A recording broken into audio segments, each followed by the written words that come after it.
pendants and pendants and pendants galore. Let's get pouring.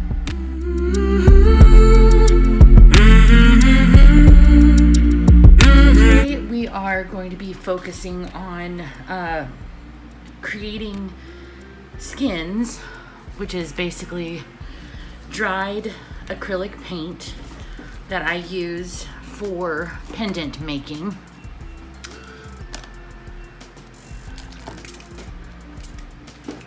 And today, since we're getting so close to Christmas, I know in retail standards this is really late working here, so today I'm going to do an intentional pour just for pendant making. No paint, no paintings. I'm really focusing on the pendants. And so let's get pouring.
So we are going to let this dry completely,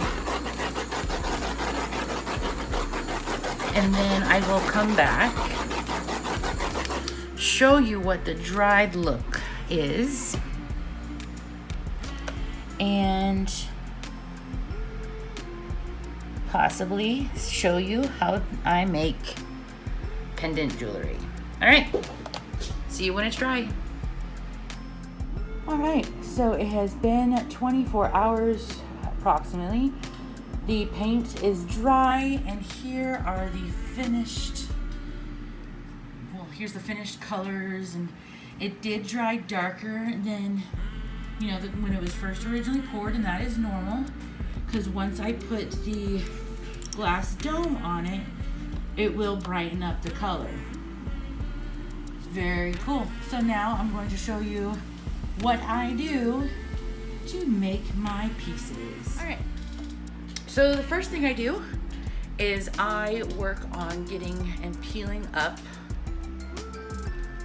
the acrylic paint from my silicone mat. And this is a silicone baking sheet that I got from Amazon. I've used both sides. Now I have poured resin on this, so there is like divots, but when it's all nice and dry, great.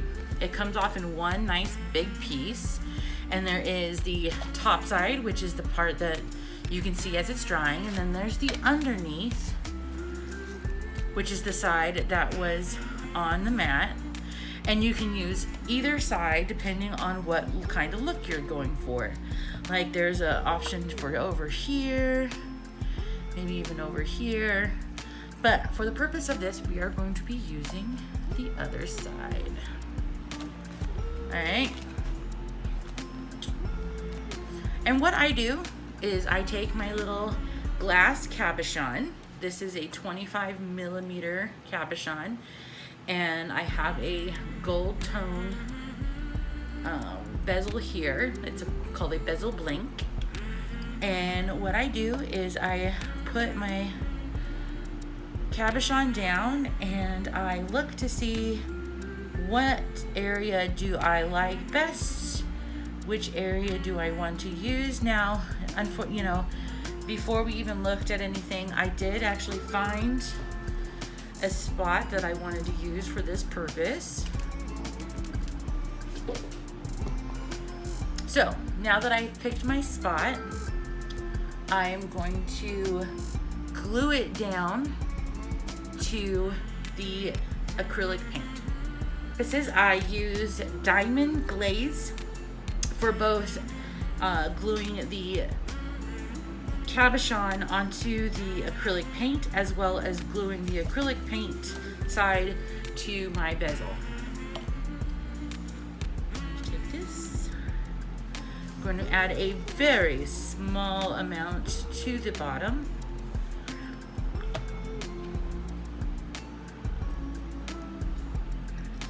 And then I'm going to place it to where I think I want it placed.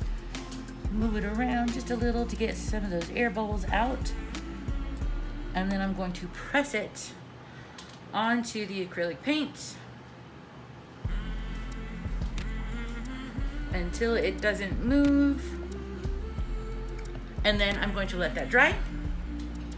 Once it is dry, I will take scissors and cut it out and adhere it to the bezel. So I'll see you guys in a bit once that is dry.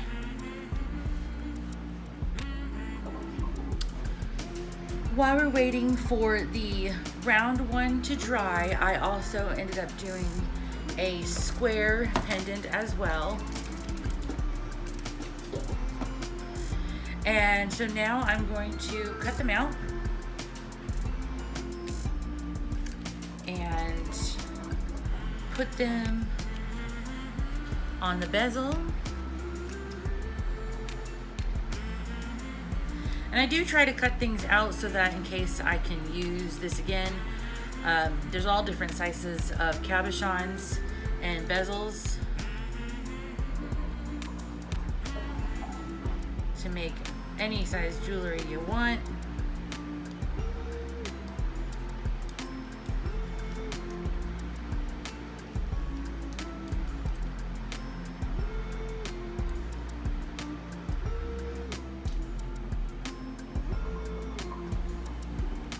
All right, so now I'm going to take my bezel. I'm going to put a little bit of glue, dot in the middle. I'm going to figure out what placement I want this to be. Just stick it in there. I like to turn it a little bit just to kind of help spread the glue out. Once again, press it down for a few moments, and then voila, we are done. Nice, beautiful colors, purple, blue, green, and red, all mixed into one pretty picture. And the next thing I will do is add a little O-ring on the top and a leather cord, and it'll be ready for photos. So the next time you see this, it will be in my Etsy shop. If you like what you see here, it of course is for sale. The price will be posted on my Etsy shop when it is available. Thanks so much for watching, you guys. You have a great evening.